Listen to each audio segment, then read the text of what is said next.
Okay, we're starting today, actually going after doing a week plus of the Hakdama of Sha'ar Hayichud VeHa'emuna. Now we're going into Perek Aleph.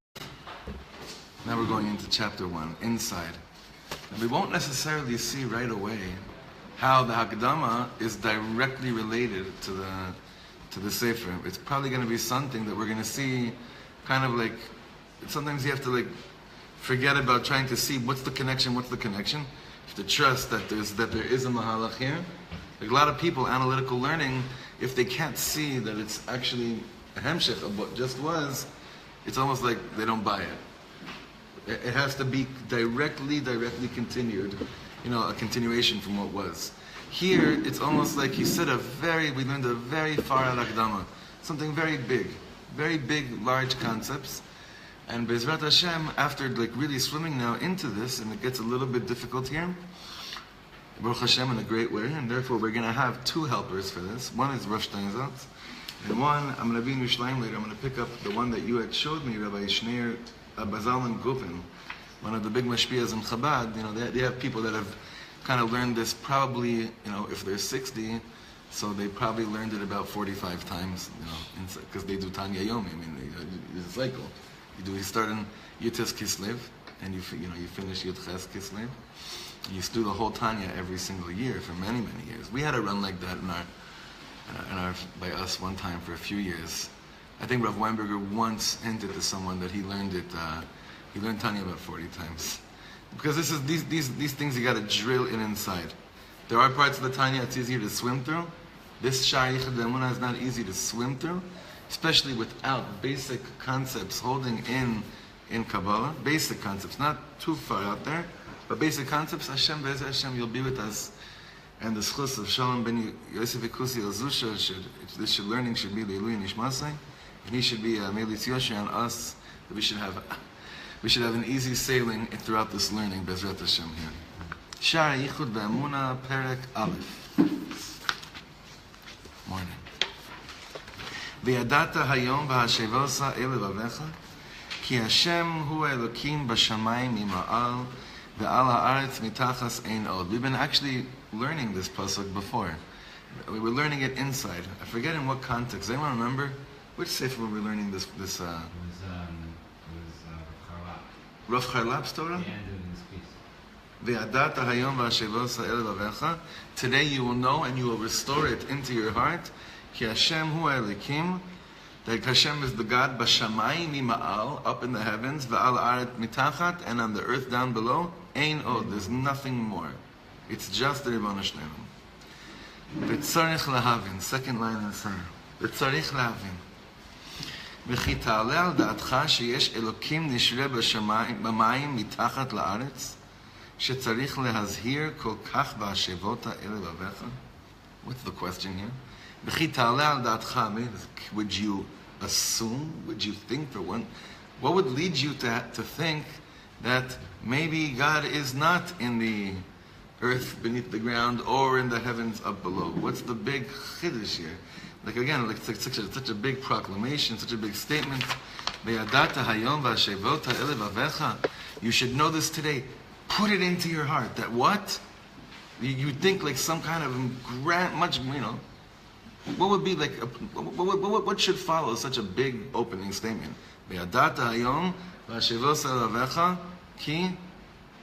What would make more sense to fill in over there?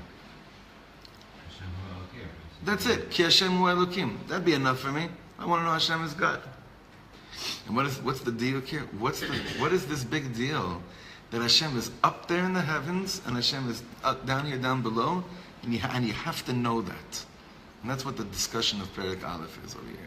What is so important about knowing that?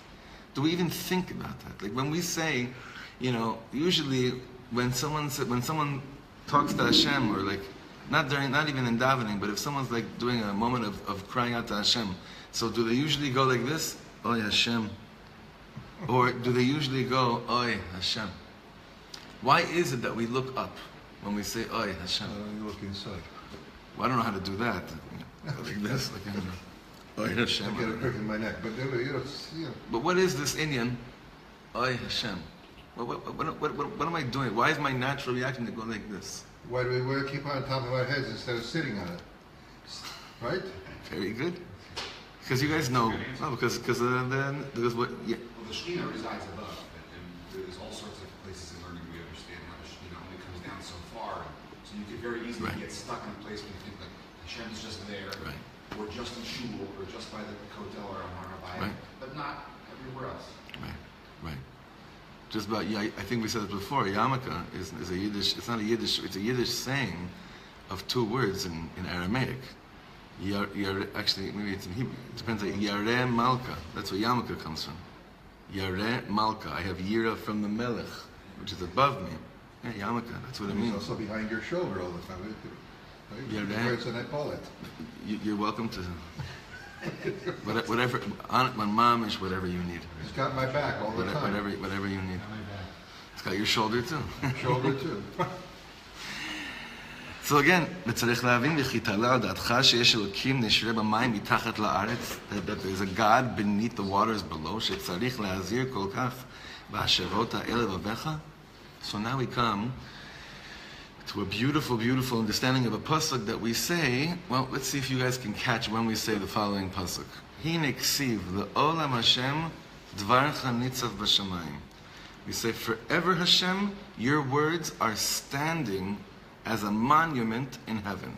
Before we understand this pasuk from Tehillim, does anyone recall when we say this? There's one time a year when we actually say this, not Da'afka as a community, but it's one day a year that this pops up in one of the minhagim that are actually coming up. In Tashlich we say this. Le'olam Hashem dvarcha nitzav b'shamayim. I have a gewaltnig into this that came down when I went to do Tashlich once in Venice Beach. I used to go to Venice Beach always, just to get a sense of like, wow, the world is mamish. The world is trippy. I used to live there. You used to live on the beach? On Breeze, because that sidewalk. Oh, sure. Oh, so right around there. Yeah, it's cool. I used to. Dumpster at the end of the street. Yeah, Schwartzy used to have a stand right there. Yeah, Keith, because it was always a preparation for, Rosh Hashanah. You say v'yovin kol yitzur ki ata yitzarta, right? So, and I always say Venice Beach, Imamish. Kol Yitzur, any type of creature that ever existed in the world, at a certain point he shows up at Venice Beach, So you get a taste of, wow, the world is really bigger than my little box that I've created. So I used to go down there between Rosh Hashanah and Kippur when I was living in Los Angeles, always to Venice Beach for a tashlich. And one year I really strung it, and it took me about 5 years to find the second part till I couldn't. And my brother actually wrote the second part. We never recorded it, but it's a great movie. So anyway, it says like this. That's it? Huh? Oh. I'll say, we'll see how much you guys really want to hear it, and then I'll send it off. I'll record it and I'll send it out later in this year. I just have to tell you a funny thing. I'm just thinking about this. You ever see the Babbages do tashlich? Do you remember how they do it? Yeah, no, they go like this. With their tzitzis. They don't throw anything out of them. Usually because they don't holding by carrying on Yantiv or Rosh Hashanah or Shabbos, so there's nothing in their pockets. But I never knew a chassid that did anything on time, which would mean that they probably would have done it after Yantiv. There would be no problem of carrying anything, which would mean that you got to change your minhag. Now you could actually throw something into the water. Anyway, I don't know why I'm thinking about that. The wave is probably all the way by the Mashal around. Right. So the sub says Right. Halamar just might be unless it's necessary. Yeah, I don't think I've ever. Last year was the first year I did tashlich on Rosh Hashanah in probably 20 years. I don't know if I ever did it before, either the day before Yom Kippur or Hoshana Rabbah. Running. I always think we always have our achanas, what we have to do during the year, right? During our serious like Elul, Rosh Hashanah, all these minhagim. It's like we have to do tashlich, but somehow it's already etched in stone. Okay, I got to do tashlich by Hoshana Rabbah. Why not just knock it out? Why do you want to hold on to these averes through Aseret Simei Tshuva Yom Kippur? Why do you want to hold on to it during Yom Kippur, right? Anyway, to get back into the point, your words are forever nitzavim. Nitzav doesn't just mean omed. Nitzav, like we know, what other pasuk has the word nitzav? Very good. That's coming up in a few weeks. Atem nitzavim ayom kulchem. What's another very famous pasuk? regarding the Sulam Yaakov. Vehine Hashem nitzav alav. Hashem is standing erect and firm on this ladder. Vehine Hashem nitzav alav. Alon, you need a page? Hine ktiv b'olam Hashem dvarcha nitzav b'shamayim u'piresh ha'ba'al Hashem tov zichrono livracha. Now listen very closely to the following words. How does the Baal Shem Tov explain this pasuk? Ki dvarcha she'amarta yehi rakia betoch hamayim. Those words that you said, let there be rakia, sky, in the waters, in the higher waters, right? Meaning what's called dibur hakri'a, abri'a. Remember we say, be'asara ma'amarot nivra ha'olam. With 10 utterances, the world was created. It's important that you and I don't refer to utterances the way that we talk about utterances, like uttering something. We say something, are my words still hanging out over here? Are our words still hanging somewhere? No, because they're words that just, human words just come and go. That's why we have to be so careful with them, because we think like they have ashpa in the world, but do they stay out there in the world? The way HaKadosh Baruch Hu speaks, when it says Hashem spoke, and we actually started discussing this yesterday in the Slonimer class, the way Hashem speaks is that His words are always there. That's how Hashem created things, through Dibur, Vayehi Or, Vayomer Elokim Vayehi Or. God talks a lot during Maaseh Bereshit. Hashem is talking a lot during the creation of the world. So the Baal Shem Tov says, Ki dvarcha she'amarta yehi rakia betoch hamayim, second paragraph, second line.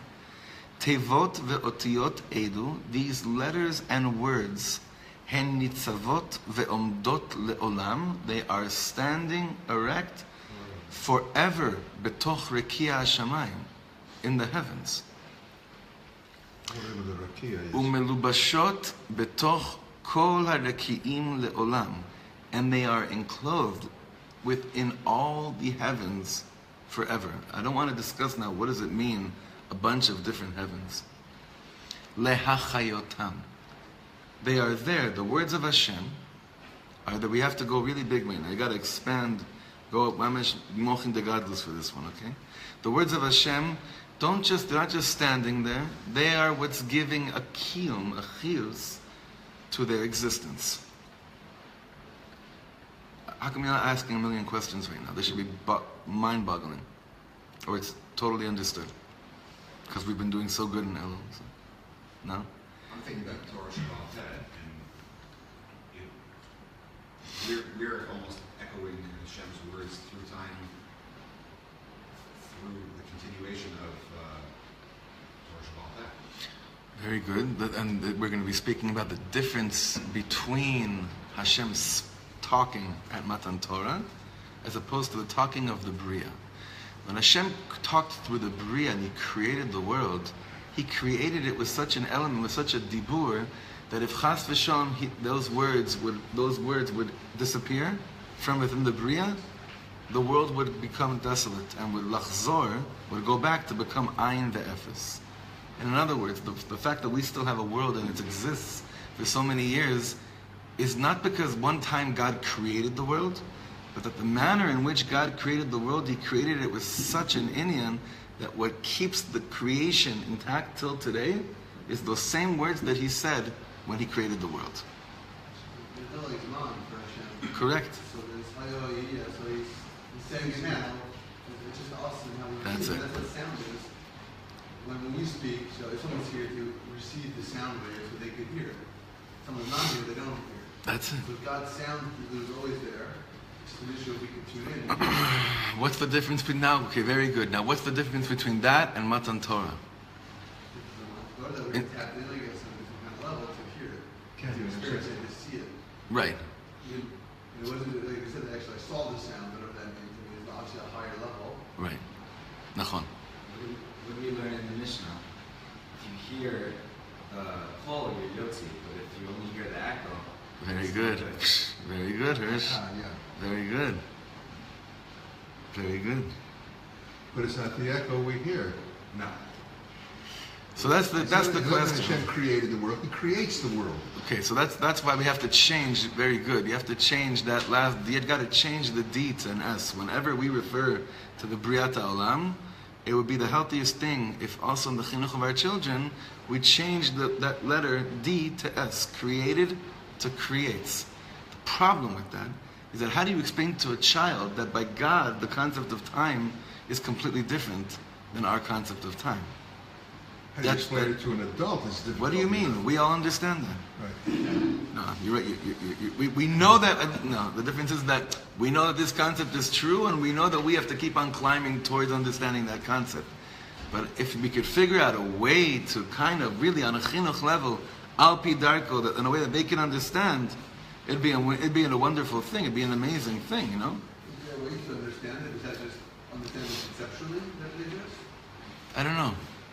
Because everything we do is bound by time. There's, Right. At least I've never experienced whether you can truly. Besides one thing. What's the one? It's mamish, the heart of Elul. What's the one thing that's not bound by time? Because it also preceded the creation of the world. Tshuva. Meaning, tshuva. How do we know that it's not bound by time? Because I already did some. Meaning, you can't take away what you did. Well, actually, you kind of can. Right? Actually, you kind of can. It's kind of very cool. I don't know. Maybe that's why I think Rav Kook's whole thing was through tshuva is the real way you could find Hashem. Because tshuva is this thing that precedes it goes above the confines of time, right? And that's why Rav Kook believed in tshuva so much, not just so that someone can be clean, but so that someone can meet Hashem, can meet his creator.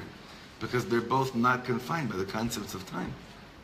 And I think we I don't remember if we did it with this but I think we saw that a little bit when we were learning Orasa Tshuva. I think we did. I remember Tom was blowing his mind off that, yeah. Tom was tripping off it. Yeah. Kenny, I got a page for you if you want. Let's go back into the paragraph. Hine ksiv le'olam Hashem dvarcha nitzav b'shamayim u'piresh haba Hashem tov zichrono livracha ki dvarcha she'amarta yehi rakia betoch hamayim. These words that you said, may there be a heaven in the sky, in the waters up there. Sky in the water. Tevot ve'otiyot elu. These letters and words, hem nitzavot ve'omdot le'olam betoch rekia hashamayim. U'melubashot betoch kol harekiim le'olam le'achayotam. And they're there within the heavens forever to give it life. Kidichtiv. Like we have a pasuk that says, Udvar Elokeinu yakum le'olam, udvarav chayim v'kayamim la'ad. You ever hear those words? Udvarav chayamim v'kayamim la'ad. You should know it because you say it every single morning in Shachas. But don't feel too guilty that you didn't recognize it right now. It's fine. Where do we say this? Udvarav chayim v'kayamim le'olam? I think it's a little bit later. Huh? Between Shema, Yeah. Alav Hussein of Alain right before that, yeah. You'll notice it this morning. Bezrat Hashem. I'm sorry. No. Listen. It's the only thing, you guys know, the only thing I really like, there's two things really. One, when I was teaching in like American yeshivas after the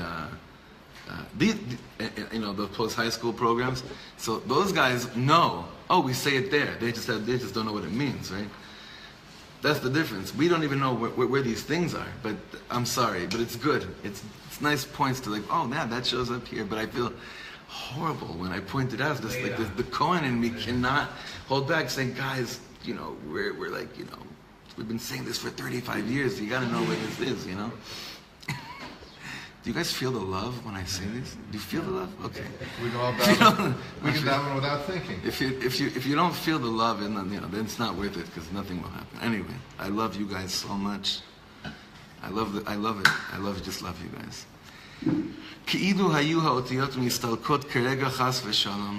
If these letters, if these words, the utterances of Hashem, would chas v'shalom mistalek. What does mistalek mean? Clear out of here.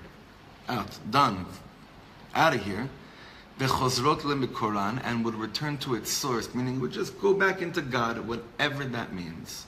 Chozrot lemikoran, hayu kol hashamayim ayin ve'efes mamish. There'd be nothing. Ve'hayu kelo hayu klal. It would be not just a destruction, not like chas v'shalom that you see like Houston, Khalil, Hashem should send a big. It would have been never there. It was never even there. Hayu kelo hayu klal. It's not like there'd be a churban, like the Beis Hamikdash was destroyed. You saw a churban. It would be like there was never anything there. Imagine if we came back after 2,000 years to Yerushalayim, and it's not just that like there's a mosque there now, but it's that there's no remnant of the fact that there was anything Jewish ever, that the Beis Hamikdash was ever there. V'hayu kelo hayu klal. So that's what he's saying over here. If God forbid, those words, those letters with which the world was created would mitbatel, then it would be not a destruction, the world would crumble, it would be mamish, a reboot. Nothing. It would be like what? Ukmo kodem ma'amar yehi rakia mamish. The world would be in a state of what? It wouldn't be in any state at all. The world would be in a state of what he's saying over here. Kodem ma'amar yehi rakia. What comes before the ma'amar yehi rakia b'toch hamayim? Absolutely nothing. What's the words that? No, there is something there. What are the words that come before?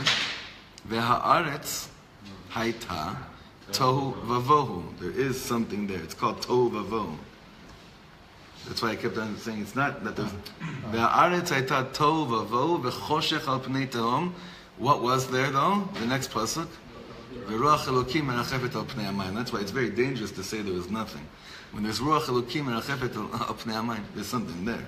The Midrash says Zeru Chosh al Melech HaMashiach. Removing the words only from this part of the Bria, not from the. Right, exactly. Right.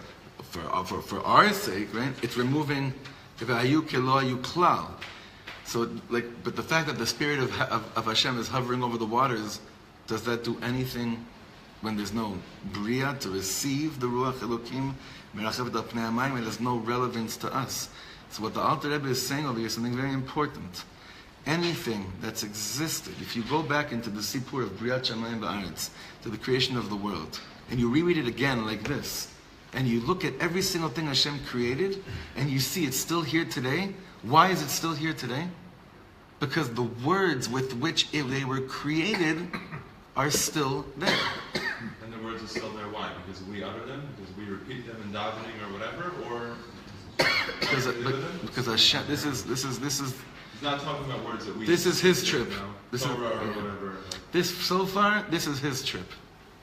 I'm He's using. keeping the words. Yeah, I'm using. Yeah, Baruch Sha'ar Hayichud. No, but I mean, we That's do basically what it say, means. we learn Torah and we say things out of the Torah that have to do with creation, so... Right. So far, no. So far, no. He's saying to us, again, what's the purpose of this book? VeHa'emuna, Yichudo ve'achdudato ba'olam. This is a book of Emuna, but it's not just important, believe everything is good.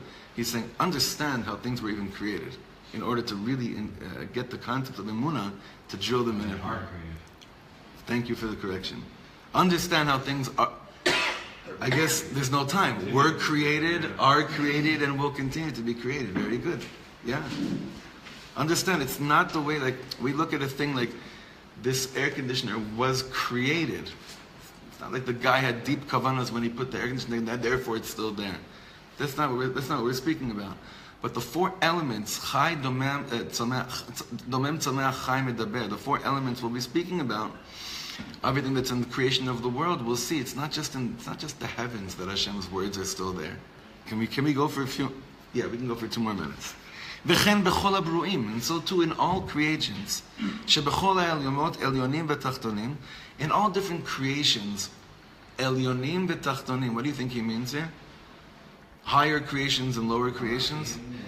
Right. We're not talking about like stars and sun. We're talking about, obviously there's the 4 worlds, which we really need to get through if we want to really feel like we have any connection to anything, and it'll probably be in here. The 4 worlds, at Tzilut, Bria, Yetzira, Asiya. What world are we in? Asiya, the lowest one. But are there creations in the higher worlds? Absolutely. He's saying anything that Hashem ever created. Anything. B'chol habruim, elyonim v'tachtonim, ve'afilu ha'aretz halazu ha'gashmit, and even this materialistic world, u'b'vchinat domem mamash, And even those things that are completely, how do you say domem in English? Inanimate. What's that?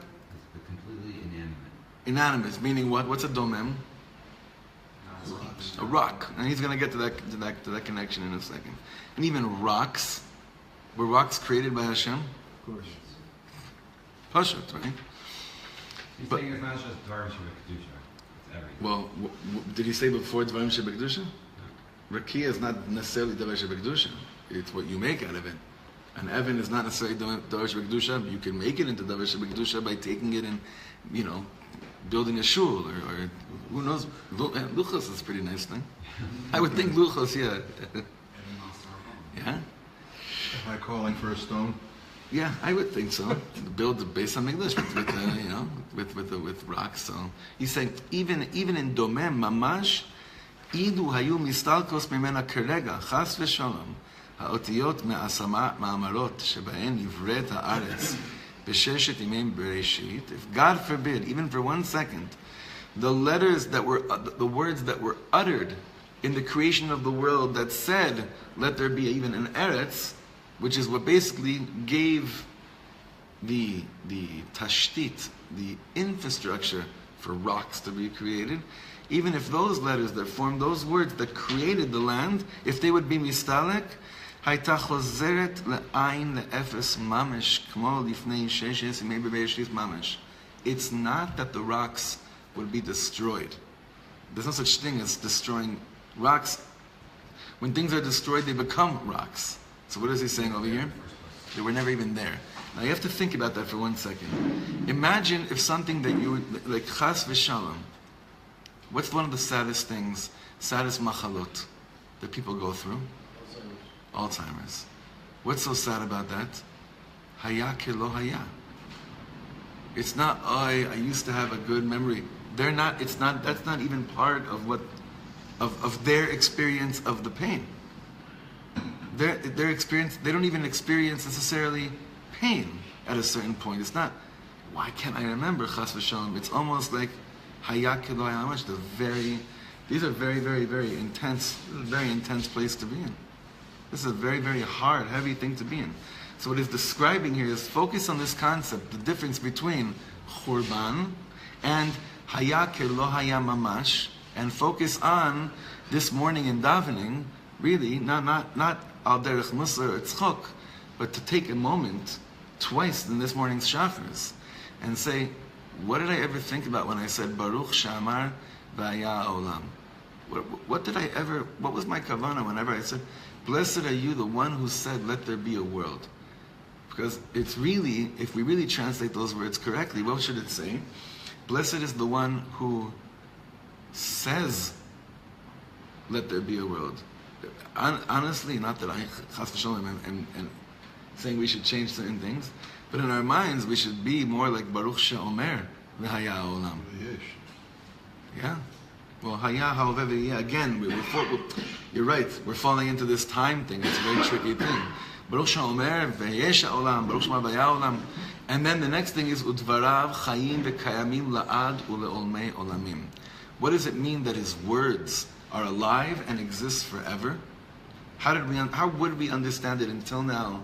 If we did take time to look in the Siddur and understand what we're saying in the morning, it'd be like the Torah is emes.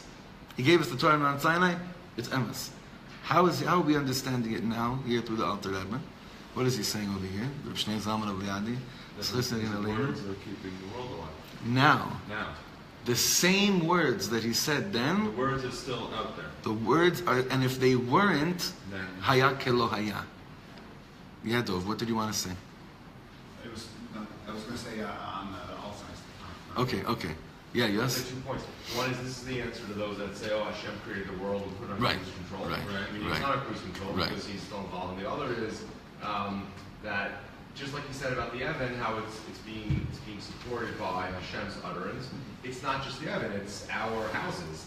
It's the table that's here right now. It's Davar Shivdusha because it has Hashem's utterance in it, nothing to do with it being Luchot. It's anything Right.